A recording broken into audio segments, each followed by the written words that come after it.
they are best aware of the peculiarities of the environment. Ganesh,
The area covered under organic farming has been expanded up to 200 times.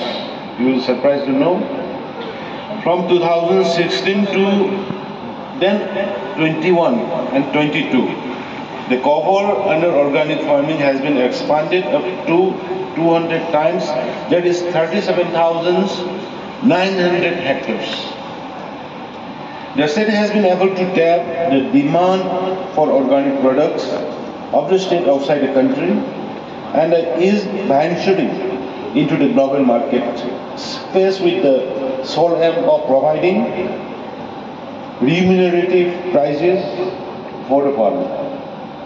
Organic product worth of rupees 200 crores. Manipur जैसे small state में 200 crore का export करना वही मामूली चीज नहीं है.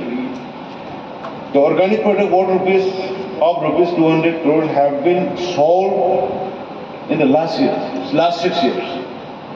Out of this, rupees 30 crore worth of products has been sold outside the state, and about rupees 1.5 crore has been exported outside the country. The expo shall promote. It is a good beginning, I should say.